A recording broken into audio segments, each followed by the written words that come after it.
A doula é uma acompanhante de parto, que a gente tem um treinamento, uma formação para acompanhar as mulheres durante a gestação, o trabalho de parto e o parto. É aquela comadre que antigamente estava junto com a mulher no momento do parto. Então, assim, se a gente pensar nas nossas avós, que elas praticamente todas nasceram em casa, sempre tinha a mulher que estava tendo o bebê, tinha a parteira e tinha uma comadre, uma amiga, uma vizinha que estava lá para ajudar a mulher no momento do parto. Mas ajudar não a pegar o neném, porque isso é a função da parteira, né? É para ajudar, assim, para dar apoio, para dar tranquilidade para a mulher, para ajudar a lidar com a dor das contrações, porque parto, existe uma dor, sim, né? A contração dói, mas ela vem, faz o papel dela, de dilatar o colo do útero e de preparar o neném para sair. Mas a gente pode passar por essa dor das contrações de uma forma mais tranquila.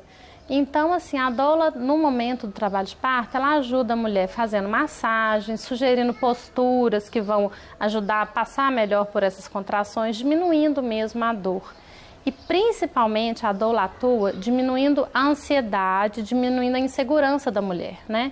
A doula é a pessoa que está ali do lado dela, segurando na mão, olhando no olho, às vezes assim, fazendo um carinho, enxugando a testa, levando um copo d'água, ajudando a mulher a confiar nela mesma, porque a maioria absoluta das mulheres tem capacidade, assim, de parir os seus bebês de forma tranquila e de forma prazerosa.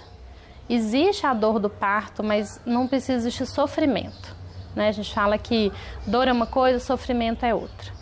Para mim, uma dor que traz sofrimento é de um pé quebrado, é uma doença. E a dor do parto não é dor que traz sofrimento, é uma dor que traz alegria, por mais estranho que possa parecer. É uma dor de vida, porque está doendo, porque o corpo está funcionando e daqui a pouco a mulher vai estar com o bebê no colo. Então é até mais fácil de passar por essa dor, porque você sabe que tem um sentido.